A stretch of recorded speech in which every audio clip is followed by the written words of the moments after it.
Hello, everyone. This is Wilson Cole, and I'm president of Adams, Evans, and Ross.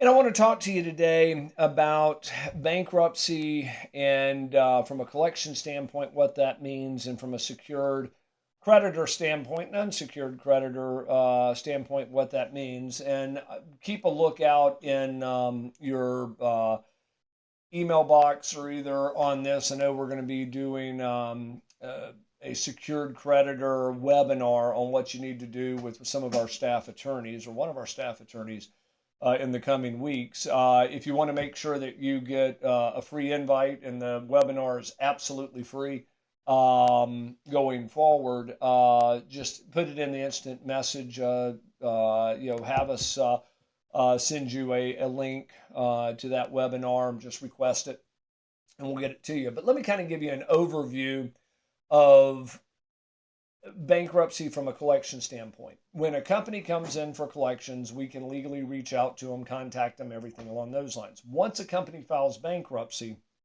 legally, they are under the protection of the U.S. government. We no longer can contact them directly. We no longer can send demands. You no longer can contact them or any of those lines. They're under the protection of the bankruptcy court.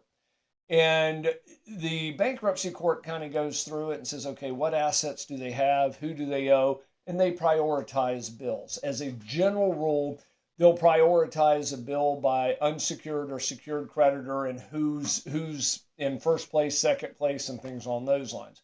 And on the webinar, we're going to go into a lot more detail, but just kind of give you an overview. To become a secured creditor, you have to file a UCC-1, which is fairly easy to do, but once you file the UCC-1, you have to have permission prior from the debtor to do that, and there's ways to put that into your fee agreements to make it almost automatic. But once you become a secured creditor, whoever files it first is almost like a mortgage, is the first lien holder. Whoever files it second is the third lien holder, and so you have these hierarchies of, okay, if they go into bankruptcy, this guy gets paid first. If there's any money left, these guys get paid first, and they kind of work them down. If all of the secured creditors get paid, then the unsecured creditors, which is typically 99 times out of 100 what our clients are. They've never filed UCC-1s. They're just what they call an open account creditor. They provided services, they sent an invoice, and now it's time to get paid. You guys are on the unsecured side, and which means that you're kind of at that proverbial bottom of the food chain. So without being able to contact the debtor, without being able to contact, collection start, even if you have filed suit, everything in the court system freezes whenever a company goes into bankruptcy. And the courts even oversee anything to do with that lawsuit that was filed. So, the biggest thing to remember is if you're a secured creditor or if you're an unsecured creditor, it's a hierarchy. If you're a secured creditor, it doesn't assure that you're going to be able to get paid because there may be people ahead of you or they may owe more than they owe you, even if you're the only secured creditor. Or they may not have enough assets to pay you. But if you're an unsecured creditor, after doing this for 30 years, I can count on one hand where our clients have seen anything other than nominal funds. We have seen clients where they've gotten 70%, 50%, which are pretty good, but of the amounts that were owed through the bankruptcy court. That may have happened 2 or 3 times, and another 2 or 3 times our clients saw 10 to 20%. It just doesn't really happen if they go into bankruptcy.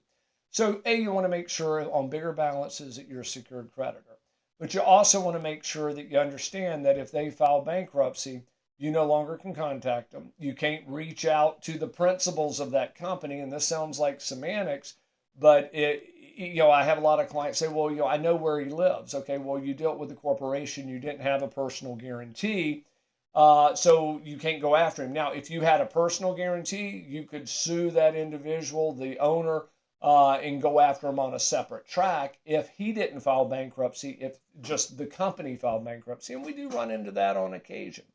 So just understand those are the rules, and you really want to have secured creditor if you can. prior to doing business with them, or get a personal guarantee. And especially if they've been in business less than 2 years, make sure you get a personal guarantee. That's something that we discuss in detail, but in other webinars and other videos. But do put down in the link if you'd like for an instant message to go out to you to give you the link to the free bankruptcy secured creditor website, or to the webinar that we're going to be doing with some of our staff attorneys. If you have a collection issue, go to staffingdebt.com, book an appointment with myself or one of our staff attorneys, and we'd certainly love to work with you. Thank you. Hey guys, it's Wilson again, and this video was brought to you by Adams, Evans, and Ross. And if you like the video, please make sure that you click on the subscribe button and also like the video. If you have any questions or comments, please leave those below as well. If you'd like to learn more about our company, please visit our website at staffingdebt.com. And also remember, if there's no collection, there's absolutely no cost at all.